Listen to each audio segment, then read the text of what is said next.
अब बात करते हैं थर्मल एक्सपेंशन की।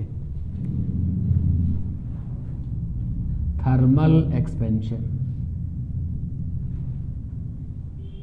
तो देखो नाम से ही क्लियर है कि एक्सपेंशन तो होगा, expansion take place, expansion take place due to thermal. Thermal मतलब क्या? टेम्परेचर। तो अगर किसी ऑब्जेक्ट में एक्सपेंशन हुआ है तो हम उसको बोलेंगे बिकॉज ऑफ द टेम्परेचर। अगर एक्सपेंशन हुआ है तो थर्मल है।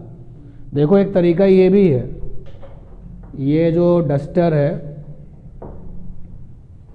मैकेनिकल एक्सपेंशन कर दिया जाए तो अगर हम इसको ऐसे खींचेंगे तो डस्टर की क्या बढ़ेगी? लंबाई, लेकिन ये वाली डायमेंशन क्या हो जाएगी? कम।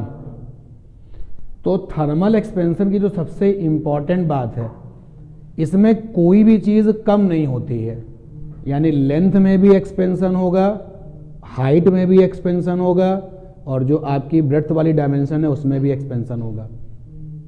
थर्मल एक्सपेंशन जो है वो इन ऑल पॉसिबल डायरेक्शन होगा।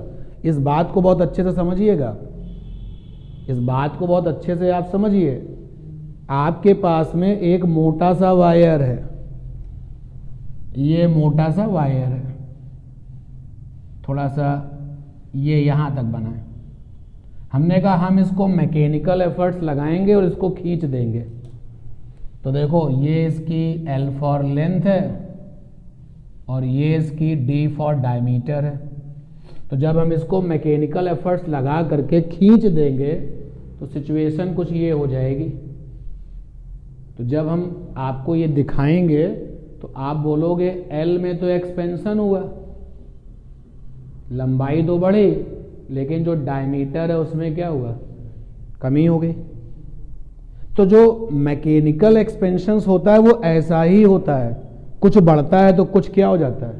घट जाता है।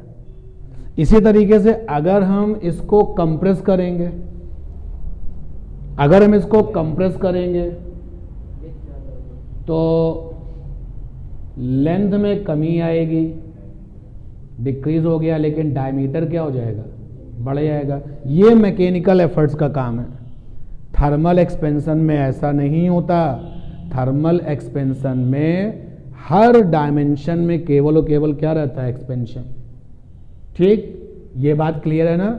जैसे अगर आपके पास में एक क्यूब है और उसका थर्मल एक्सपेंशन हुआ तो क्यूब की जो side along the X axis है वो उसमें भी एक्सपेंशन होगा, जो वाई एक्सेस है उसमें भी एक्सपेंशन होगा, जो जेड एक्सेस है उसमें भी एक्सपेंशन होगा। जो इधर की तरफ डायमेंशन है वो भी एक्सपेंशन करेगी, जो उधर है वो भी, हर तरफ एक्सपेंशन होगा। सबसे इंपॉर्टेंट बात थर्मल एक्सपेंशन की आपको इस समय बताई जा रही है कि हाउ यू श्योर की थर्मल एक्सपेंशन है? When the expansion take place in all possible direction, then it means वो कैसा है? Thermal expansion. थर्मल एक्सपेंशन में जो मटेरियल है उस मटेरियल में जो एटम्स हैं, तो दो एटम आपस में जो है क्या कहेंगे? यार हमारे बीच की डिस्टेंस बढ़ रही है। हर दो एटम क्या बोलेंगे? डिस्टेंस बढ़ रही है। जब तुम अपने दिमाग में ये रख लोगे कि distance between the two atoms, any two atoms always increases, तो दो एटम यहां भी तो हो सकते हैं तो यहां बढ़ेगी, दो एटम यहां भी तो हो सकते हैं तो यहां बढ़ेगी, दो एटम तो कहीं पे भी हो सकते हैं ना, तो डायमेंशन ऑल आ जाएंगे, नहीं आ जाएंगे? ये है थर्मल एक्सपेंशन। बात समझ में आ रही है ना? ठीक, इसमें ये नहीं होता कि ये घट गया और वो बढ़ गया। तो थर्मल एक्सपेंशन के नाम से ही क्लियर है कि जब टेम्परेचर की हेल्प से कोई एक्सपेंशन होता है तो उसको कहते हैं थर्मल एक्सपेंशन। और सबसे बेहतरीन बात आपकी इस चैप्टर की ये है, सबसे इंपॉर्टेंट बात ये है कि thermal expansion take place in all possible direction. इस पूरे चैप्टर की ये बैकबोन है जो लिखी जा रही है बात। इन ऑल पॉसिबल डायरेक्शन मतलब means in thermal expansion, in thermal expansion distance between object, sorry, distance between atoms, molecules of object always increases, always increases, कभी डिक्रीज का चांस नहीं है। ठीक है ना।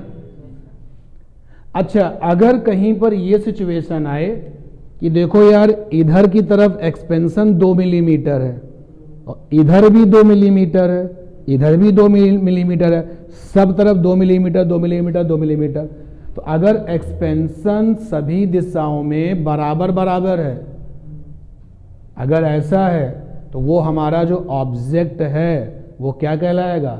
आइसोट्रोपिक। आइसोट्रोपिक। अब इधर पे एक्सपेंशन 2 मिलीमीटर है, बट इधर तो 4 मिलीमीटर हो गया, इधर जो है 8 मिलीमीटर हो गया, इधर 1 मिलीमीटर हो गया। याद रखना एक्सपेंशन की मैं बात कर रहा हूं, ये मत बोलना यहां 2 था सर यहां 1 हो गया। अरे यहां बढ़ करके 2 हो गया, यहां बढ़ करके 1 हो गया, हुआ एक्सपेंशन ही है। तो अगर एक्सपेंशन सभी डायरेक्शंस में एक जैसा नहीं है तो हम इसको क्या बोलते हैं? एनआइसोट्रोपिक। क्लियर ये बात? तो ये वाली बात हम आपको बोल के लिखाते हैं, तब तक आप इतना काम करिए। पहले लिखिए नोट, नोट में लिखो, when thermal expansion take place, uniformly underline कर लेना इसको, यूनिफॉर्मली को। When thermal expansion take place uniformly in all possible direction, when thermal expansion take place uniformly, uniformly को अंडरलाइन कर लेना, in all possible direction, all possible direction को भी underline कर लो। Then corresponding object is called isotropic, या जो material है वो आइसोट्रोपिक कहलाता है। corresponding object is called isotropic।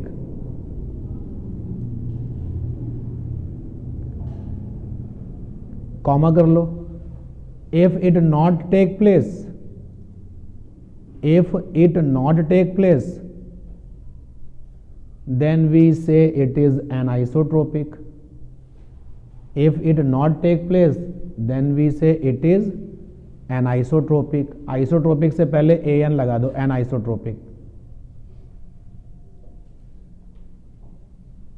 anisotropic।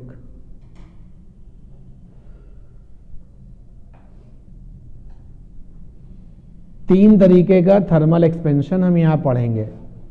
एक वो जो लेंथ में होगा तो लीनियर कहलाएगा, एक वो जो एरिया में होगा सुपरफिशियल कहलाएगा, एक वो जो वॉल्यूम में होगा वॉल्यूमेट्रिक कहलाएगा। ठीक है ना। तो स्टार पॉइंट लिखें। हियर वी डिस्कस या here we study, here we discuss, here we study 3 types thermal expansion, 3 types thermal expansion, 3 types thermal expansion। अगली लाइन पर नंबर 1 में लीनियर एक्सपेंशन, नंबर 2 में सुपरफिशियल एक्सपेंशन। सुपरफिशियल को आप aerial कहते हो तो कोई गलत बात नहीं है। लीनियर एक्सपेंशन, नंबर 2 में सुपरफिशियल एक्सपेंशन और नंबर 3 में वॉल्यूमेट्रिक एक्सपेंशन। वॉल्यूमेट्रिक एक्सपेंशन,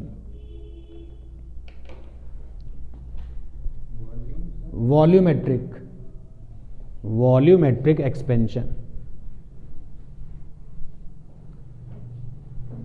आगे बढ़े इसके पहले थोड़ा सा मैथमेटिकल टर्म्स आपको बता दिए जाएं। Superficial means area, laminar. आप लैमिनर बोल सकते हो, एरियल बोल सकते हो। हाँ देखिए, कुछ मैथमेटिकल टर्म आपको यूज करने पड़ेंगे। एक तो ये बहुत बार आ चुका है, log x माइनस का log y is equal to log x upon y, ये तो पुरानी बात हो गई। एक होता है e की पावर x, हाँ भाई मैथमेटिशियन बताएं, 1 प्लस e की पावर x, 1 प्लस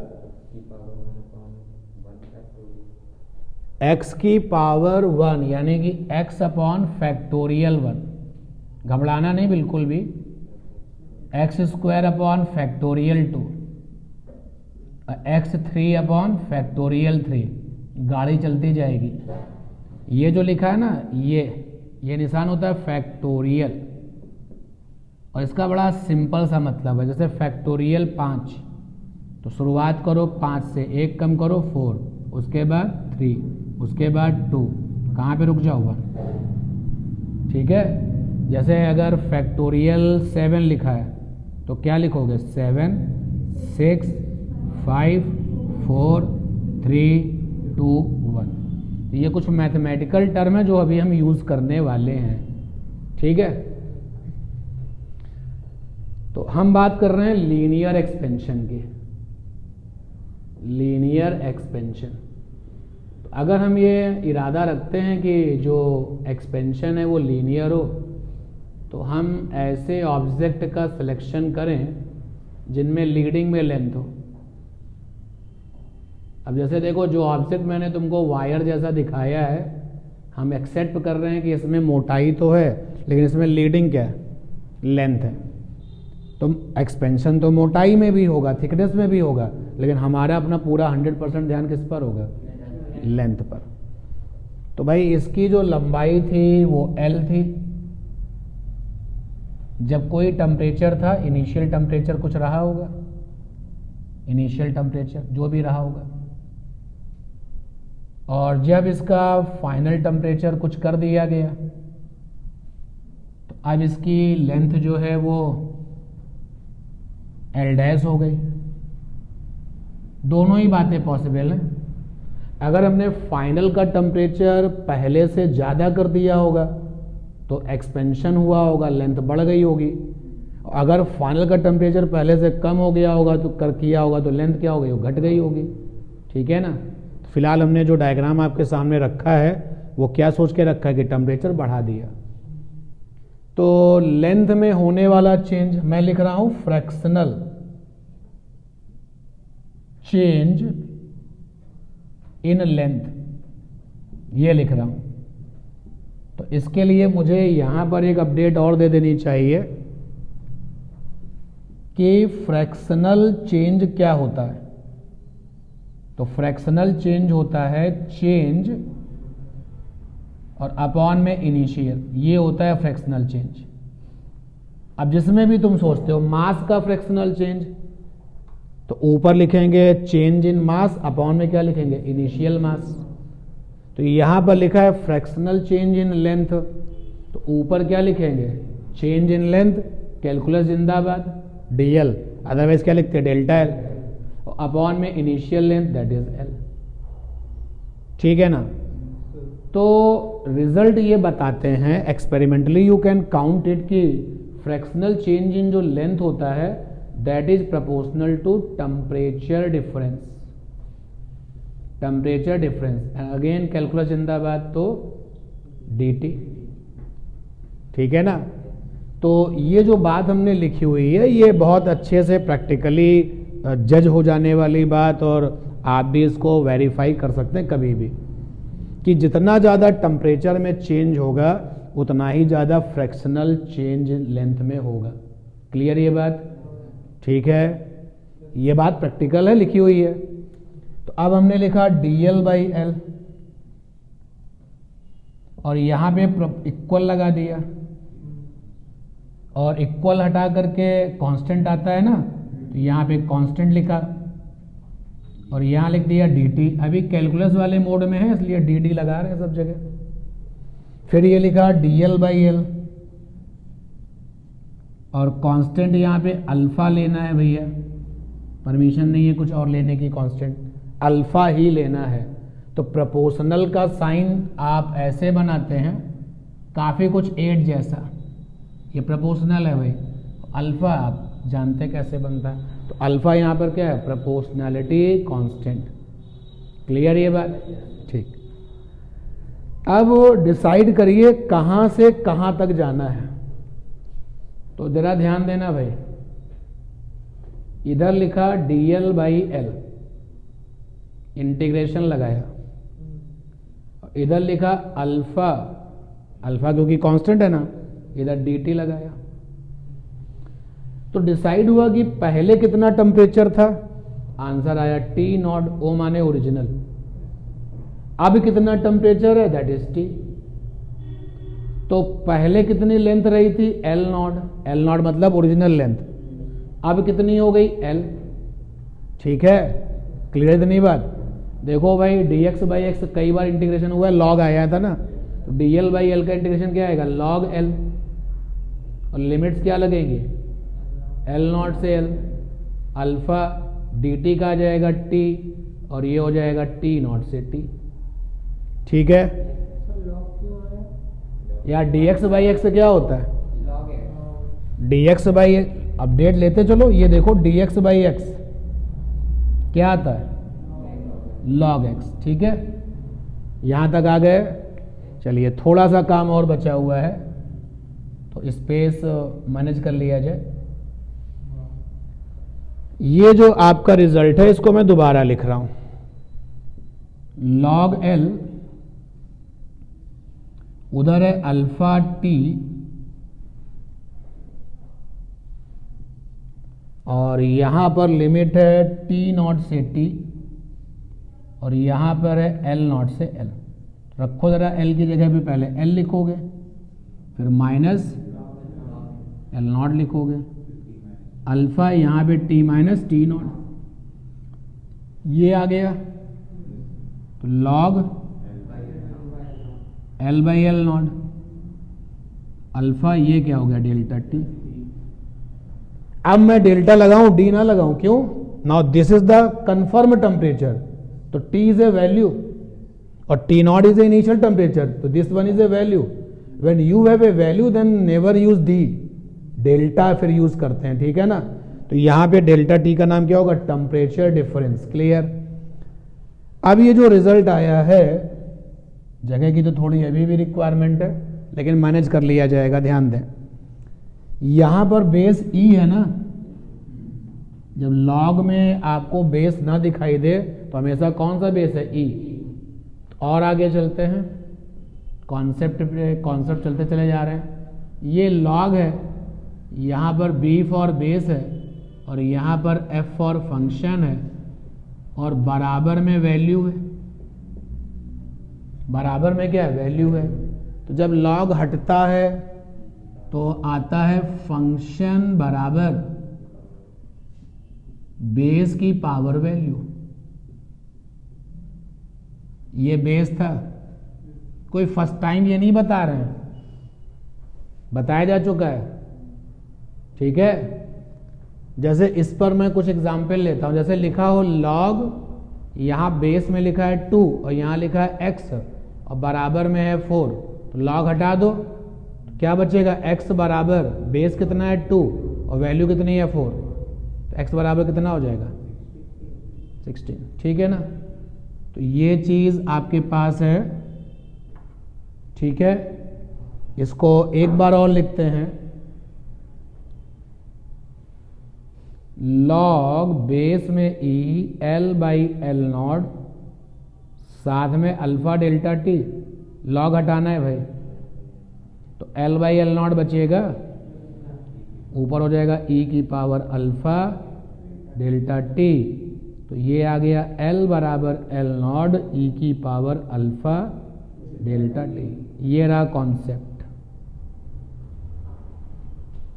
ये जो कॉन्सेप्ट है वो क्या बताता है, बड़ी मजेदार चीज है ये। आपको ये भी बता दें कि अगर E के ऊपर प्लस पावर है तो मतलब फायदा हुआ, फायदा हुआ, और अगर ई पर माइनस पावर है तो मतलब क्या होता है, नुकसान हुआ। लेकिन इस फायदे को कहा जाएगा एक्सपोनेंशियली फायदा, एक्सपोनेंशियली इंक्रीमेंट, जब ई पे प्लस पावर आती है। और अगर ई पे नेगेटिव पावर होता है तो बोला जाएगा एक्सपोनेंशियली नुकसान, exponentially decrease. Here you increase the temperature, आप टेम्परेचर क्या कर रहे हैं, इंक्रीज कर रहे हैं। तो आप देख सकते हैं कि ई पर कितनी पावर है, प्लस। तो अब एक थ्योरी का क्वेश्चन लेकिन बड़ा मजेदार है कि बोला चल लीनियर एक्सपेंशन में, थर्मल एक्सपेंशन में जब चीजें एक्सपेंशन करती हैं तो बताइए कैसा एक्सपेंशन होता है। पहला ऑप्शन है एक्सपोनेंशियल वाला एक्सपेंशन होता है, यानी ई पर क्या पावर है, प्लस। दूसरा है एक्सपोनेंशियली डिक्रीज होता है, तो क्या होगा, माइनस। आप किस पे टिक लगाओगे, एक्सपोनेंशियली वाला एक्सपेंशन, ठीक है ना। एक होता है लीनियर वाला एक्सपेंशन।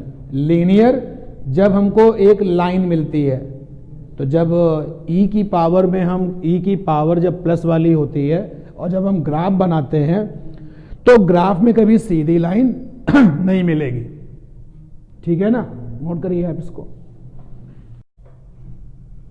तो लीनियर एक्सपेंशन की कहानी में यहां तक तो हम आ चुके थे भाई, इस जगह तक। उसके बाद ये स्पेस कम था तो लिखा तो है, एक बार हम और लिख लेते हैं, खाली ही तो बैठे हैं। लॉग एल, एल नॉट से एल है, अल्फा टी और टी नॉट से टी है। ये आ गया लॉग एल माइनस का लॉग एल नॉट, ये हो गया अल्फा टी माइनस का टी नॉट।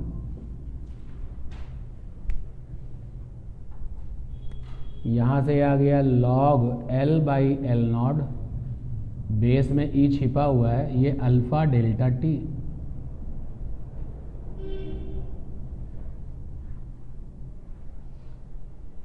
अच्छा एक बात बताओ, थोड़ा सा ध्यान दो इधर। डेल्टा टी पॉजिटिव, अगर टी माइनस टी नॉट क्या हुआ, सॉरी, अगर T greater than T not, क्यों भाई, अदरवाइज डेल्टा टी क्या बन जाएगा, नेगेटिव बन जाएगा। तो हम लोग यही सोच के चल भी रहे हैं कि हमने टेम्परेचर बढ़ाया है, हमारा पूरा मूड एक्सपेंशन का है, टेम्परेचर बढ़ाना पड़ेगा। तो हटा दीजिए लॉग यहाँ से, एल बाई एल नॉट ई की पावर अल्फा डेल्टा टी। तो एल बराबर एल नॉट ई की पावर अल्फा डेल्टा टी। ये रहा लीनियर एक्सपेंशन का रिजल्ट।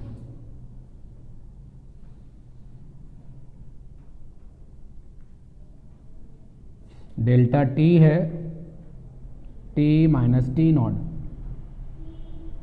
टी क्या है भैया जी, फाइनल टेम्परेचर, नहीं भूलने की परमिशन है ये।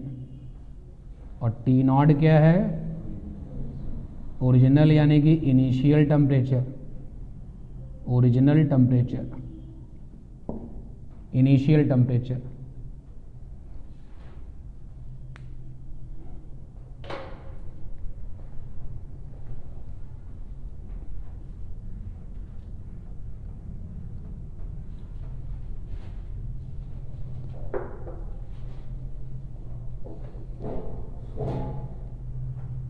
स्टॉप राइटिंग ध्यान दे थोड़ा सा, एक बॉक्स तो हो चुका है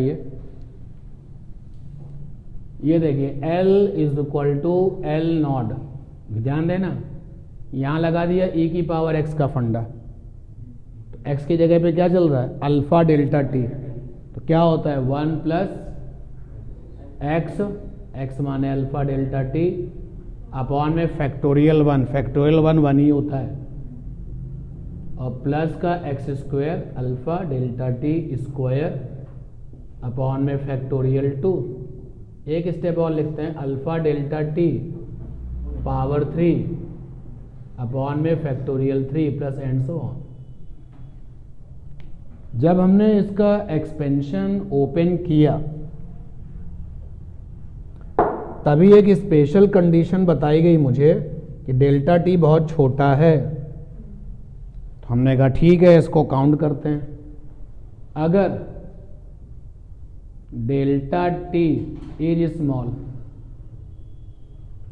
अगर टेम्परेचर का डिफरेंस बहुत छोटा है तो यार डेल्टा टी स्क्वायर तो और छोटा हो जाएगा।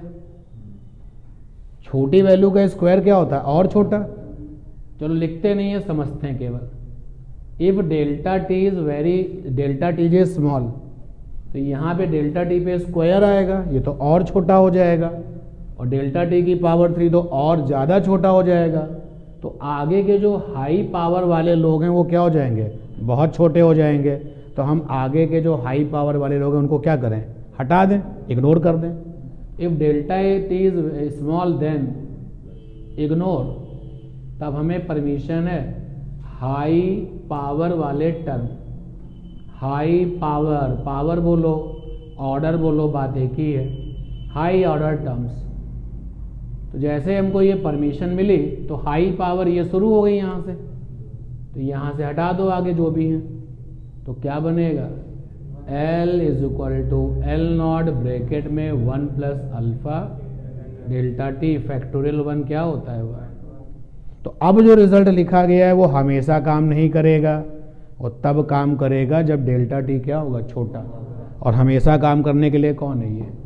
नोट करिए एक note. When thermal expansion take place,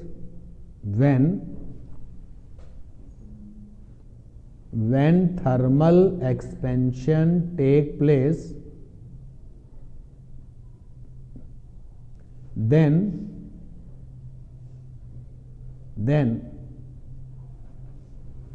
length increases exponentially, length increases exponentially, length increases exponentially, full stop. It is also true in case of area and volume. It is also true in case of area and volume. It is also true in case of area and volume. तो area और volume में भी अगर हम बात करें और उसका भी कैलकुलेशंस करें तो पता चलेगा कि एरिया में भी एक्सपोनेंशियली इंक्रीज होता है और वॉल्यूम में भी। हाँ, अचानक से तुमने बोला कि नहीं सर टेम्परेचर तो हम बढ़ा नहीं रहे हैं, घटा रहे हैं, तो भी क्या हो गया? Exponentially decrease. देखो ना, डेल्टा टी अगर निगेटिव हो गया तो ई की पावर निगेटिव आ जाएगा, तो फिर बोलोगे एक्सपोनेंशियली डिक्रीज। लेकिन अभी हम लोग केवल किसकी बात कर रहे हैं? एक्सपेंशन की। हो गया भाई? एक छोटा सा एक पॉइंट और बनेगा यहाँ पे, हटा रहे हैं इसको। अब हम एक ऐसा ऑब्जेक्ट लेते हैं जिसके पास एरिया हो। तो ये हमने ले लिया एक लैमिनर ऑब्जेक्ट, ये रहा लैमिनर ऑब्जेक्ट। रेक्टेंगल जानबूझ के लिया क्योंकि इसके बारे में आप अच्छे से जानते हो। तो इसकी ये वाली डायमेंशन L नॉट है और ये वाली डायमेंशन B नॉट है, ठीक है। अगर आप इस नए आर्टिकल पर हैं तो फिर अभी कॉपी मत करें। तो इस समय बोर्ड पर एक ऑब्जेक्ट है जिसकी की लंबाई भी दी है, चौड़ाई भी दी है, विड्थ भी दी गई है, B नॉट। हाइट नहीं है, वॉल्यूम में नहीं जाना, अभी एरिया में चलना है। हटा दें इसको। तो अभी हम सुपरफिशियल में जा रहेंगे, इसलिए वॉल्यूम नहीं करेंगे। जब इसका थर्मल एक्सपेंशन हुआ तो भाई इसका thermal expansion take place, thermal expansion take place.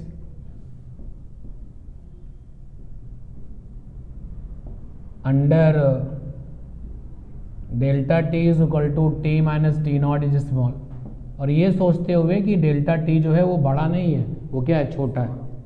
तो क्या होगा? लंबाई भी बढ़ जाएगी, चौड़ाई भी बढ़ जाएगी। यही तो थर्मल एक्सपेंशन का फीचर है सबसे कमाल का, कि हर एक डायमेंशन बढ़ जाती है। तो अब ये लंबाई हो गई कितनी? L not 1 plus alpha 1 delta T, ठीक है ना। अभी अभी लिखा ना L बराबर L नॉट ब्रैकेट में क्या लिखे बैठे हो? 1 प्लस अल्फा डेल्टा टी। तो मैंने कहा इस डायरेक्शन में अल्फा 1 है। अभी ध्यान से समझते रहे ना, अल्फा 1 लिखा मैंने, और ये क्या हो जाएगा, b बराबर B not 1 plus alpha 2 delta T. इसका मतलब हम कौन सी विजन लेके चल रहे हैं, एन आइसोट्रोपिक, यानी इधर जो एक्सपेंशन हुआ है और इधर जो एक्सपेंशन हुआ है वो कैसा है, अनइक्वल है। अगर कोई बोलता नहीं इक्वल है तो अल्फा 1 और अल्फा 2 क्या हो जाएंगे, बराबर हो जाएंगे। ठीक है ना, ये बात समझ में आई कि नहीं आई? तो अब जरा इसका एरिया निकाला जाए भैया, इनिशियल वाला एरिया, तो एल नॉट बी नॉट।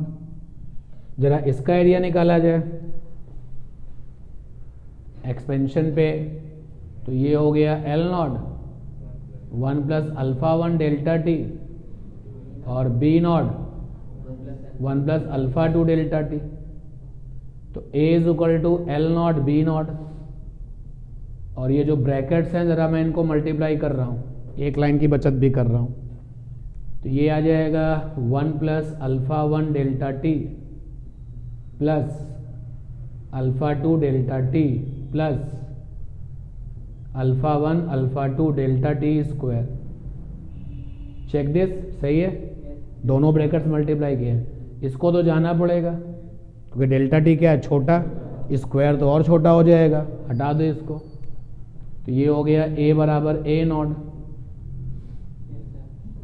ठीक है, तो ये आया ब्रैकेट में 1 प्लस अल्फा 1 प्लस अल्फा 2 साथ में डेल्टा टी। जब ये रिजल्ट बना तो किसी ने कहा कि यार फीलिंग थोड़ा सा वैसे ही लाते हैं, तो इस जगह पे उसने कहा बीटा लिख लो। जैसे अल्फा को नाम दिया गया था, जैसे अल्फा को नाम दिया गया था लीनियर एक्सपेंशन कॉफिशिएंट, वैसे इस बीटा को नाम दिया गया सुपरफिशियल एक्सपेंशन कॉफिशिएंट, और जहां पर बीटा की जगह पे क्या, alpha 1 plus alpha 2।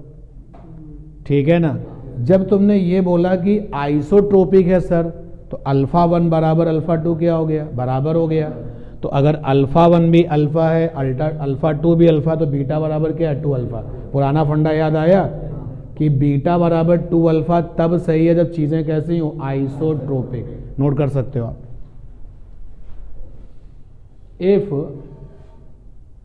Isotropic condition take place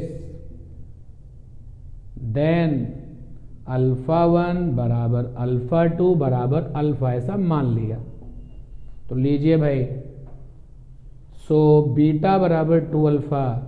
अब आज के बाद अगर ये याद रखते हो बीटा बराबर 2 अल्फा, तो ये तब है जब चीजें कैसी हो, आइसोट्रोपिक। अदरवाइज बीटा बराबर अल्फा 1 प्लस अल्फा 2। अल्फा 1 किसके साथ, लेंथ के साथ, बीट अल्फा 2 किसके साथ, ब्रेड्थ के साथ। तो ये है इतना आज की क्लास का काम। वॉल्यूम एक्सपेंशन चलेगा, फिर एप्लीकेशन चलेंगे,